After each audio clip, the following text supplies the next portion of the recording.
د خبري ادارې رایټرز د خبر لمحې د پاکستان پبلک اکاونټ کمیټې په یو بیان کې ویل شوی چې د ملک په ذریعه او صنعتي څانګو کې د کمې ودې له کبله د خیوات ترقي متاثره کیدی شي. په پاکستان کې روان اقتصادي او سیاسي بې باورۍ سوداګر او اقتصاد پوهان اندېښمن کړي او وایي چې په ملک کې له وړاندې د ګرانۍ او زیاتو ټیکسونو له کبله کاروبار په تاوان کې روان دی او که سیاسي بې ضابطې او اقتصادي بحران جاری وي دا به کاروبارونه نور تاواني کړي او بیروزګاری به زیاته کړي. د پښتونخوا په مردان کې یو کاروبار کوونکی عبدالعزیز وایي چې د اقتصادي ستونزو او ګرانۍ له کبله کارخانې بندي شوي دي او د خپل کاروبار په هکله سخت اندېښمن دی. د ټیکس د اوسنۍ کچه خو تر ټولو لوړه ده، که تر دې خم زیاته شي نو د تاجر خو خسې خم ماته ده. خلک د سریلانکا مثال ورکوي. زما په خیال موږ به د ایتوپیا نه خم ښکته لاړ شو. د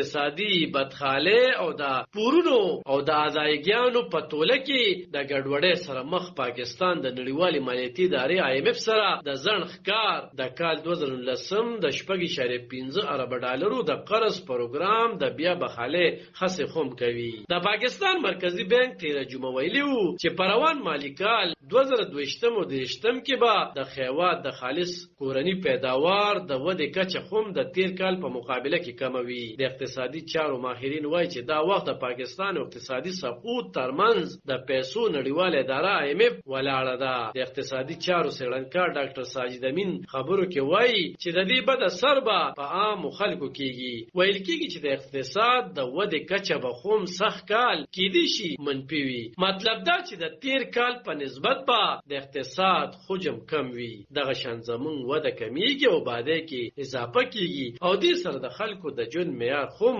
پلاندې زی. د پاکستان د پبلک اکاونټس کمیټې ویلي چې په سخنی کال مالی کال کې د صنعت څانګه کې د ودې کچه منفي ریکارډ کړې شوې ده او د 5.9 خدب په مقابل کې منفي 2.0% پاتې ده او همدغه ډول د زراعتو په څانګه کې د ودې کچه د 3.9% ټاکلې خدب په ځای 1.55% پاتې شوې ده. علب خان شیرپو دلبر نیوز 400 د خبري